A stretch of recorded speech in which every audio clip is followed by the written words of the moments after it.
Bonsoir à toutes et à tous, il est 22 heures. Bienvenue dans cette édition, voici les titres.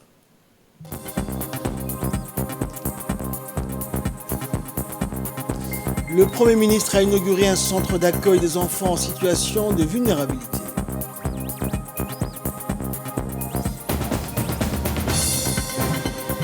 Après 61 ans, la dépouille de Patrice Lumumba va être remise à sa famille en RDC.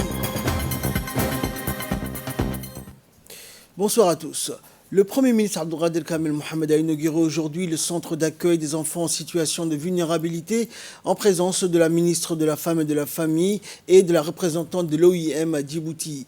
Avec une capacité d'accueil d'une trentaine d'enfants en situation de vulnérabilité, le centre est appelé à assurer provisoirement et principalement leur hébergement temporaire, un soutien psychosocial et le référencement médical. L'objectif final derrière cette structure est d'assurer une prise en charge provisoire, le temps de réarmer socialement ces enfants et permettre leur retour à une situation conforme aux exigences de leur âge. Il est à noter que ce centre est le fruit d'une coopération fructueuse entre l'État, représenté par le ministère de la Femme et de la Famille, en charge du centre, et l'OIM, l'Organisation internationale pour les migrations, en tant que partenaire technique, et l'ambassade de l'Union européenne ainsi que des États-Unis d'Amérique qui ont apporté leur financement pour la création et le fonctionnement du centre. D'autres partenaires sont également impliqués dans la mise en œuvre des missions du centre, en particulier le ministère de l'Intérieur, l'UNICEF et ECS Village d'enfants Djibouti.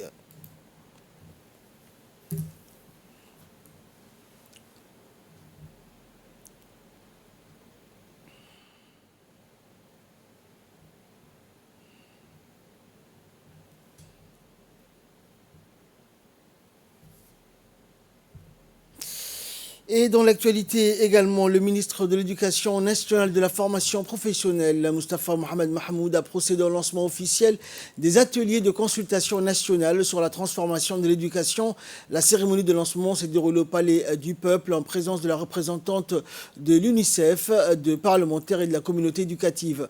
Le secrétaire général du MENFOP a d'abord fait une brève présentation sur ces ateliers nationaux sur la transformation de l'éducation. Il a évoqué le contexte international et notamment les défis mondiaux de l'éducation, puis a rappelé la pandémie de la Covid-19 qui a largement entravé les systèmes éducatifs mondiaux. Deux défis majeurs qui ont placé les systèmes d'éducation à la croisée des chemins, selon lui. Aussi, la communauté internationale a décidé d'organiser un sommet mondial sur la transformation de l'éducation qui se tiendra à New York en septembre prochain. Ce sommet aura pour but de placer l'éducation en tête des priorités de l'agenda politique mondial et de maximiser la sensibilisation et l'engagement public en prélude. Un pré-sommet sera organisé à Paris à la fin de ce mois pour consolider les résultats des consultations nationales, examiner entre autres les conclusions tirées de l'examen de la mise en œuvre de l'ODD 4 du Forum politique de haut niveau.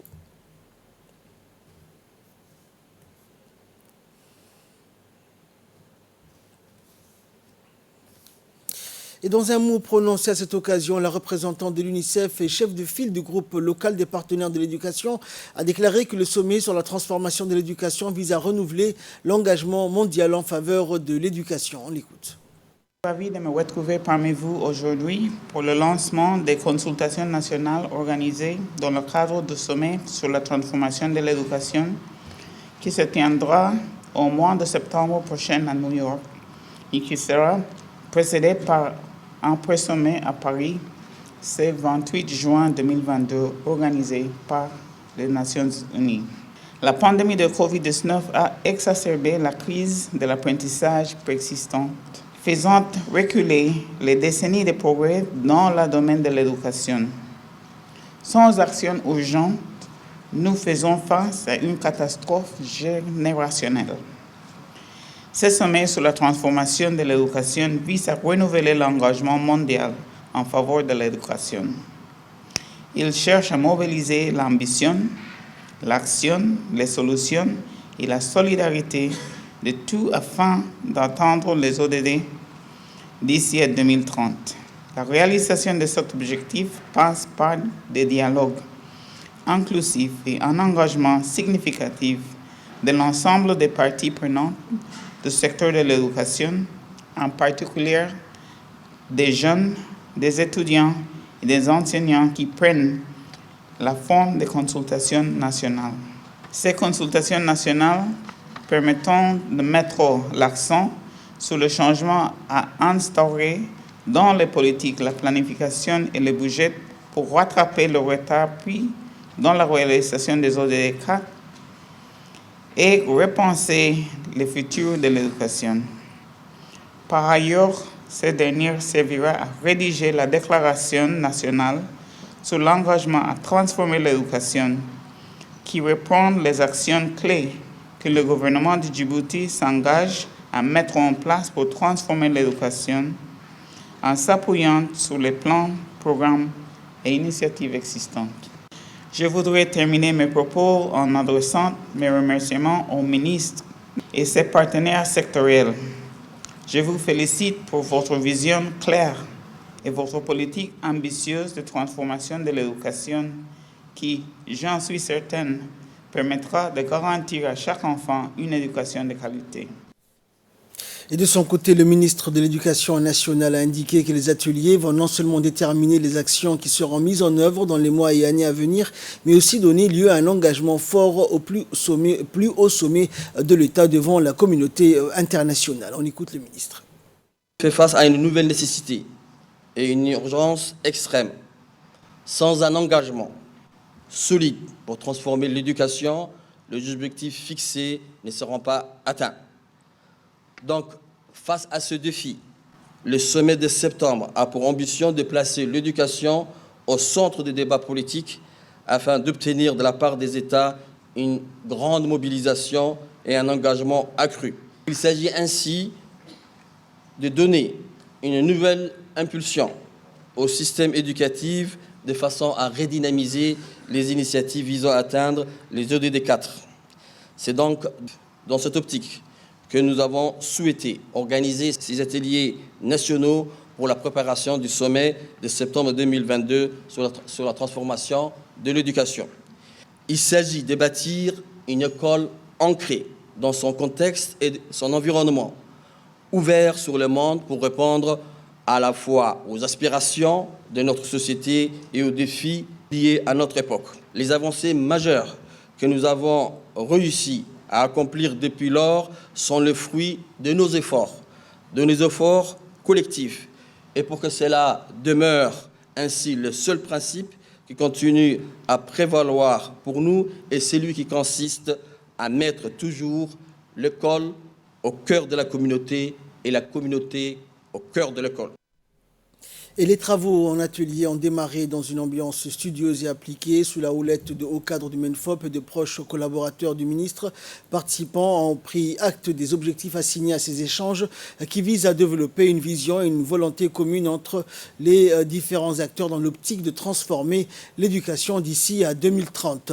Mieux encore, il s'agit de mettre l'accent sur les changements à instaurer dans les politiques, la planification et les budgets pour accélérer la réalisation de l'objectif de développement durable numéro 4 et repenser le futur de l'éducation.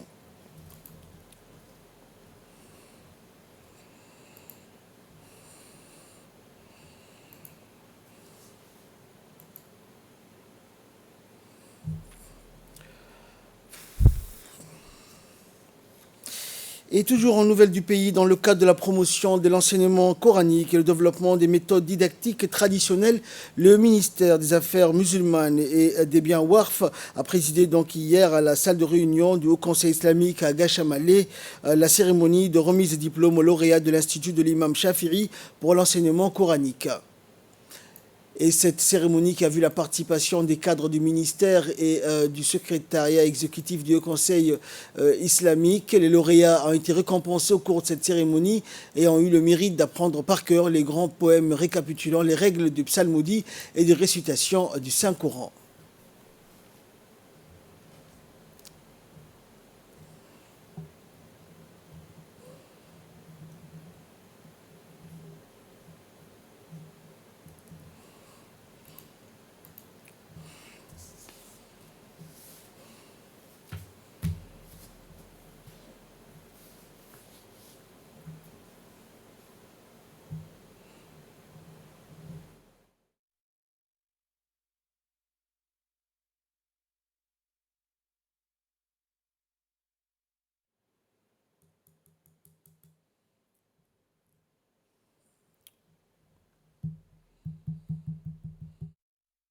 Dans son intervention, le ministre a souligné l'importance qu'accorde son département à l'encadrement de l'éducation coranique, qui fait partie de la tradition musulmane et qui permet de promouvoir le rôle des écoles coraniques des enfants djiboutiens. Le ministre a ensuite souligné l'importance de s'inspirer des règles morales et éthiques prônées par notre religion en vue de renforcer les valeurs de la conduite morale, le partage et la cohésion sociale. Le ministre de l'Environnement et du Développement durable, Mohamed Abdelkader Moussa Helem, et le ministre délégué à la décentralisation, Kassim Haroun, ont parrainé aujourd'hui une cérémonie de remise d'importants lots de matériel et d'équipements pour la réponse de l'initiative du maire de Djibouti, Saïd Daoud, qui a réceptionné un don de matériel. Cet événement s'est déroulé au sein du ministère de l'Environnement. Il est à rappeler donc que cette initiative a débuté lorsque le maire de la ville de Djibouti a initié, dans le cadre de la célébration du 45e anniversaire de l'indépendance de notre pays, l'initiative appelée Djibouti zéro déchet pour rendre notre mode de vie durable et plus respectueux de l'environnement. Cette action s'inscrit dans le cadre d'un partenariat établi entre le ministère de l'Environnement et du Développement durable et la mairie de Djibouti-Ville. Ce lot de matériel et d'équipement destiné donc à l'amélioration de la propreté de la ville de Djibouti. Et l'événement a vu donc la participation des hauts cadres des deux ministères, des élus locaux et des représentants de la municipalité.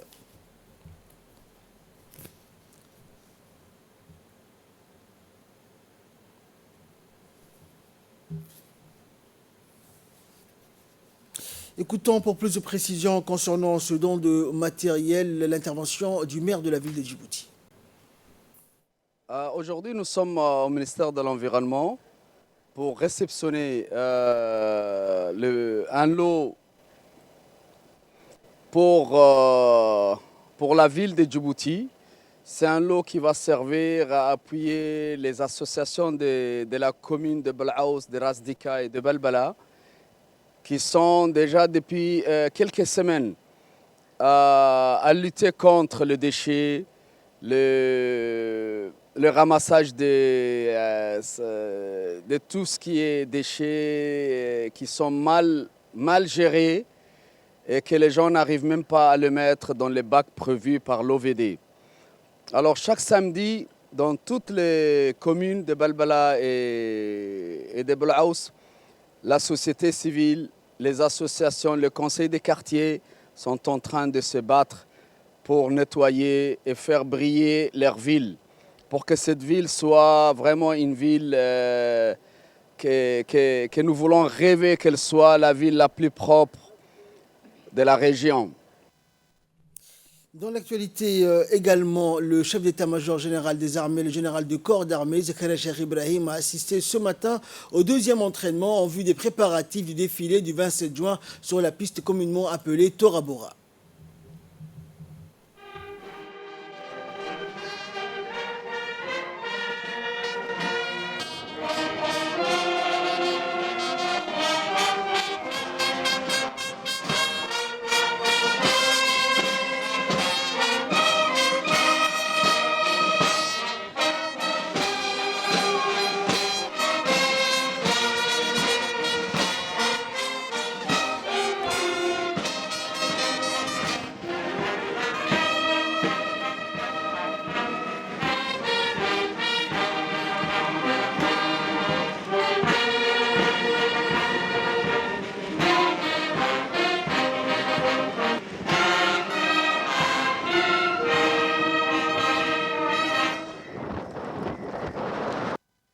À son arrivée, le général a été accueilli par le général de brigade Tahir Ali Mohamed, chef d'état-major de la défense. Le général Zakaria a ensuite salué le piquet d'honneur et passé devant le peloton pour les honneurs avant d'entamer le défilé.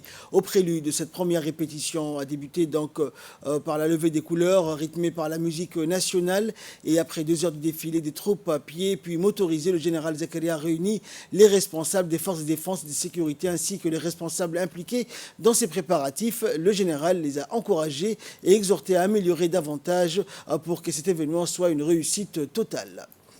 Et toujours dans le cadre de la célébration des festivités du 45e anniversaire de l'indépendance, une deuxième soirée, donc après celle organisée à l'annexe RPP du quartier 4, a été organisée cette fois-ci dans le grand faubourg de Balbala, notamment à Cheikh Moussa. La population venue de tous les quartiers de Cheikh Osman était au rendez-vous pour suivre les animations et chansons patriotiques interprétées à l'occasion du 45e anniversaire de notre indépendance. Une soirée organisée par le ministère de la Jeunesse et de la Culture en collaboration avec la mairie de Djibouti.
En nouvelle du pays toujours, le Sheraton Hotel a abrité l'ouverture des ateliers de sensibilisation et de formation sur les opérations de la garantie douanière du COMESA suite à la signature du décret du 26 juillet 2021 portant établissement du garant national de Djibouti. Le secrétariat du COMESA, en collaboration avec la direction de l'économie et la direction générale des douanes, a démarré la configuration et l'installation du système AID et son interface avec le système informatique Sidonia World de la douane. Un atelier qui s'étalera sur 5 jours où des experts du COMESA étaleront le fonctionnement et les avantages de caution douanière pour le commerce transfrontalier. Rappelons que c'était en 2006 que notre pays a ratifié la garantie douanière du COMESA par la loi numéro 159 portant ratification de l'accord sur les cautions de garantie pour le trafic du transit du 18 décembre 2006. Écoutons pour plus de précisions le secrétaire général du ministère de l'économie et des finances.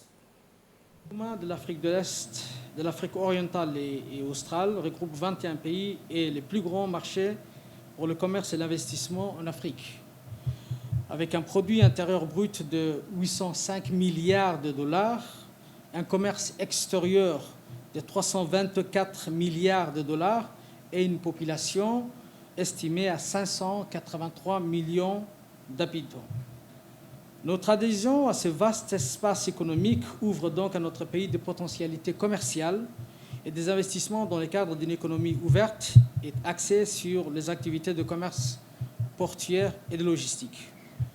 Conscient de ces enjeux stratégiques, le gouvernement s'est engagé depuis bientôt 2 décennies dans des grands chantiers de réforme et d'harmonisation des normes en matière de facilitation du commerce, notamment avec l'opérationnalisation de l'assurance automobile régionale COMESA carte jaune depuis 2003, l'introduction d'une TVA en 2009, l'adhésion à la ZLECAf, la zone de libre-échange continentale de l'Afrique, en 2019, et aujourd'hui la garantie douanière du COMESA.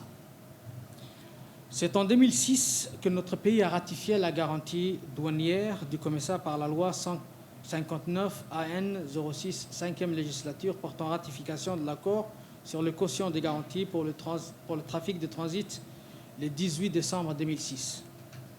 À l'instar de l'assurance automobile régionale du COMESA, ou carte jaune, les pays membres du COMESA mettent en œuvre depuis 2012 le régime régional des garanties de transit qui offre une couverture des droits de douane depuis les pays d'entrée de la marchandise jusqu'à la destination finale, afin de concilier la facilitation du commerce régional et la protection des intérêts économiques des États membres.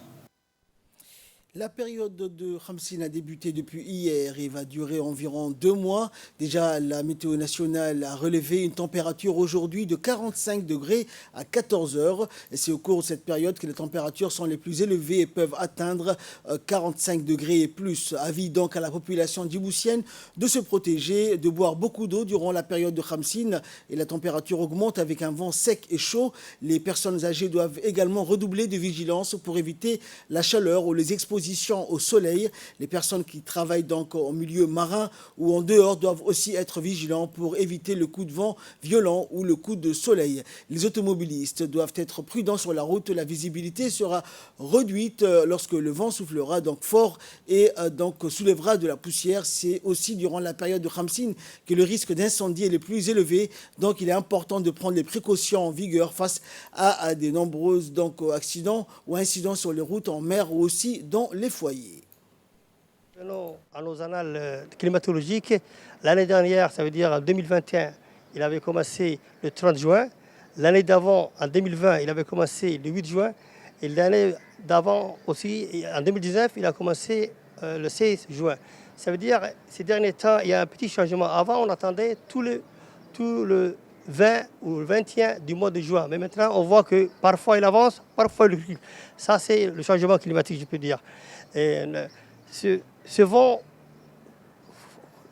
brûlant et sec viennent de hauts plateaux éthiopiens et transportant avec des poussières et des sables.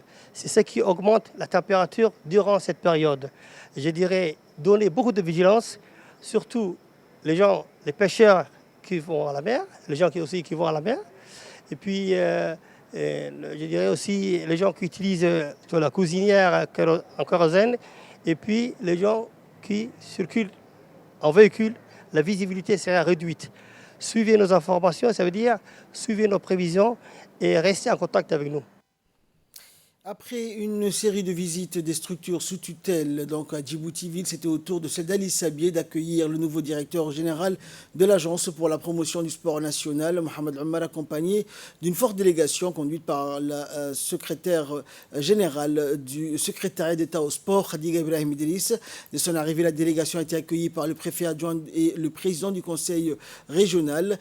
Après une réunion donc avec le sous-préfet, la visite a débuté au complexe sportif, puis le centre du sport de haut niveau et enfin le centre sport-études d'Ali Sabier. L'objectif de cette visite de prise de contact était d'écouter les responsables des structures sous tutelle et recueillir les informations sur leur organisation et fonctionnement. Il était aussi question de faire un état des lieux, des infrastructures et surtout s'imprégner des conditions de travail de son personnel.